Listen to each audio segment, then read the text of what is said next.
Di video kali ini, Mimin akan merangkum film Korea yang judulnya Blind. Film ini tayang tahun 2011 dan menceritakan tentang kehidupan pemeran utamanya Min Sua. Dia bekerja sebagai seorang polisi yang membuatnya menjadi lebih tegas dan melarang adiknya Dong Hyun ngedance. Karena susah dibilangin, Sua memborgol adiknya di mobil agar tidak kabur. Tapi pada saat perjalanan pulang, mereka mengalami kecelakaan yang tidak terduga dan Sua berusaha untuk menyelamatkan adiknya. Namun ia sudah sangat lemas dan saat adiknya ingin mengambil kunci borgol yang ada di mobilnya kehilangan keseimbangan dan mobilnya langsung jatuh sehingga Dong Hyun harus kehilangan nyawanya.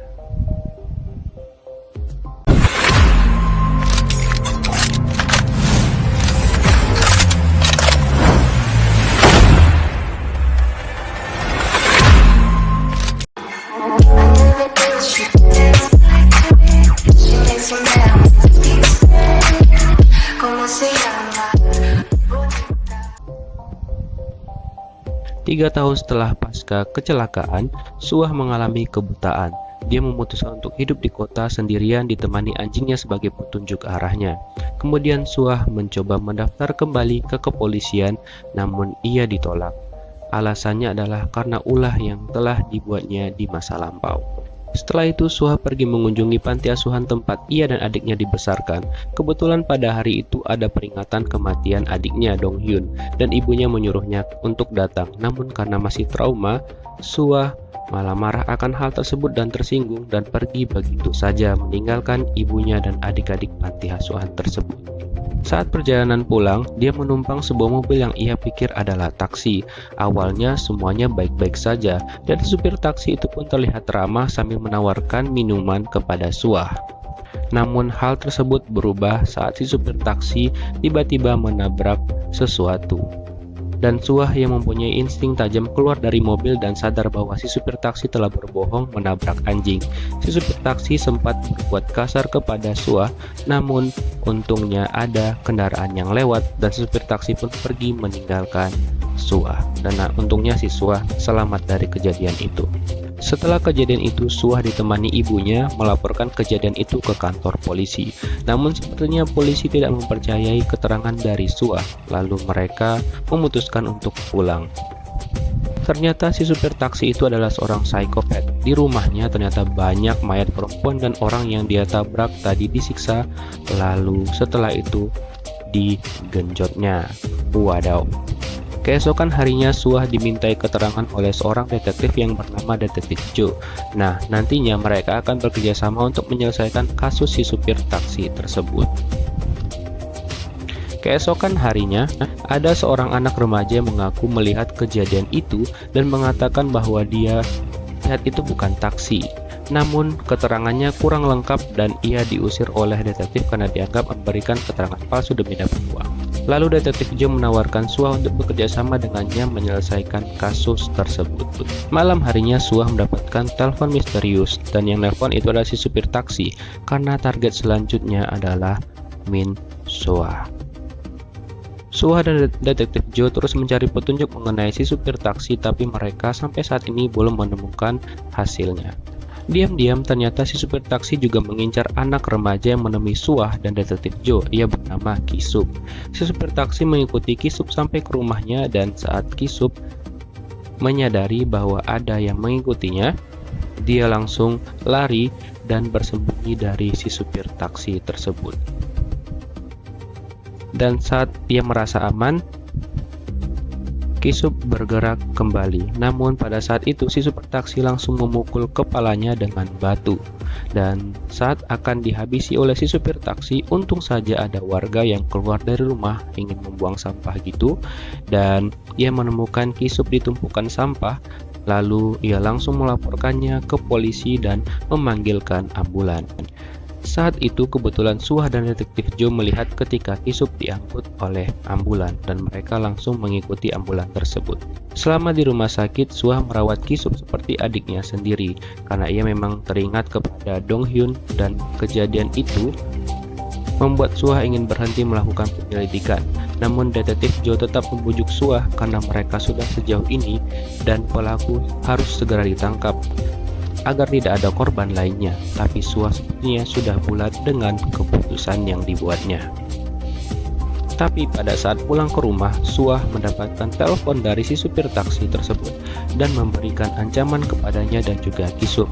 Dia mengatakan bahwa selama ini dia mengawasi Suah dan akan membunuh Ki-sub dan Suah jika mereka tetap melanjutkan kasusnya dan tetap bekerja sama dengan si detektif.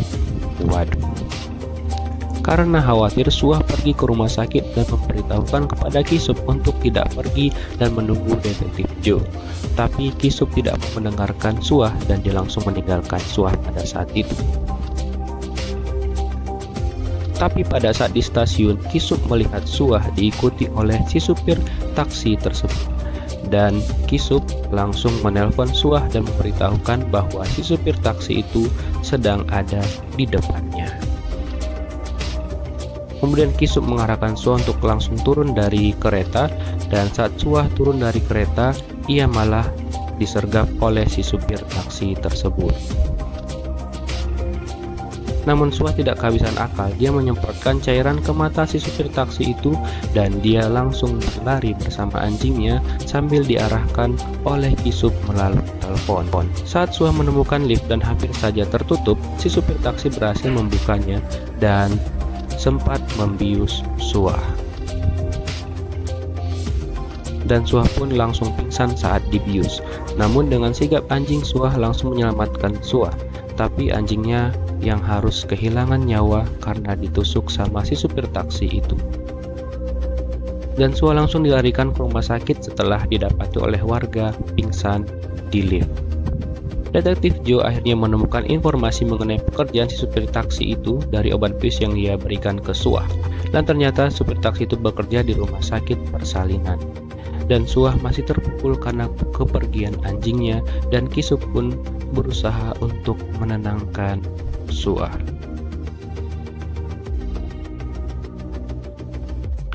Dan ya, si supir taksi itu ternyata benar-benar berprofesi sebagai dokter di klinik persalinan gitu.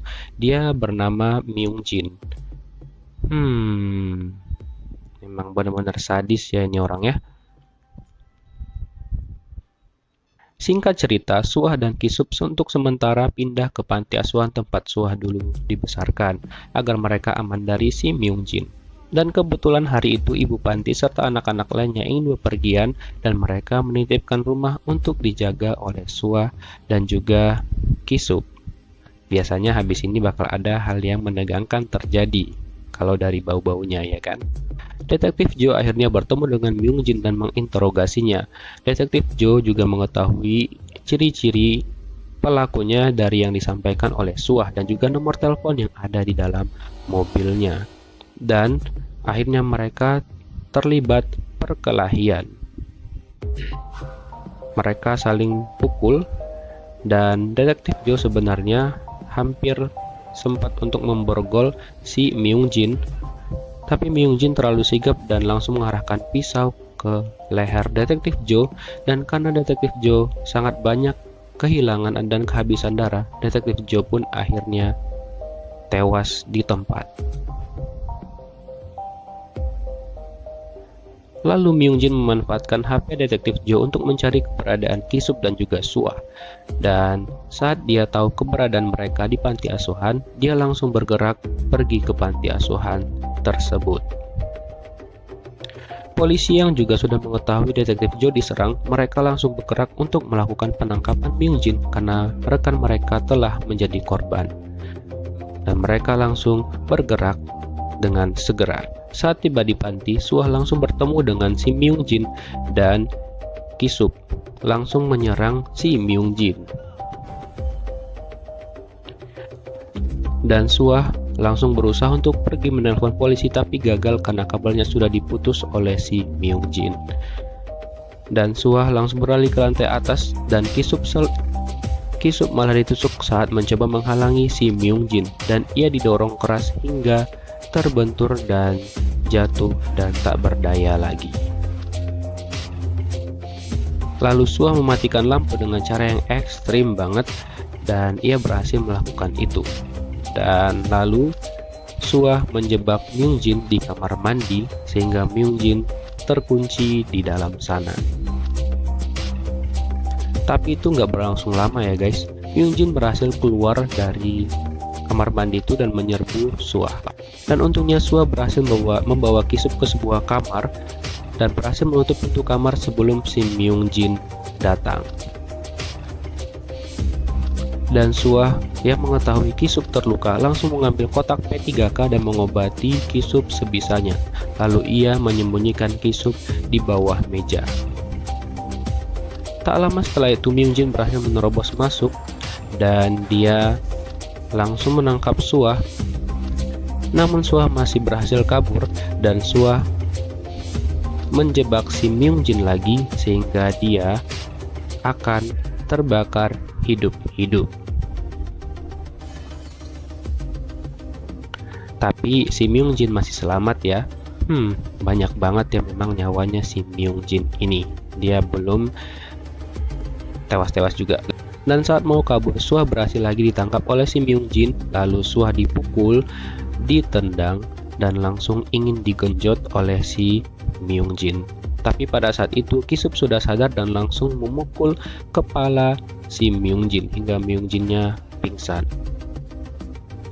Lalu Suah meminta Ki-sub untuk segera keluar dari sana dan Ki-sub memberikan alarm penyelamat kepada Suah. Tapi Ki-sub nggak mau pergi sendiri, dia tetap mengajak Suah. Tapi si Myungjin keburu sadar dan langsung menghalangi mereka lagi. Pada saat itu Myungjin menyiksa Ki-sub dan Suah memancing dengan memecahkan kaca mobilnya. Lalu Myungjin langsung saja pergi ke arah Suah. Tapi Suah sudah bersiap dengan batu di tangannya dan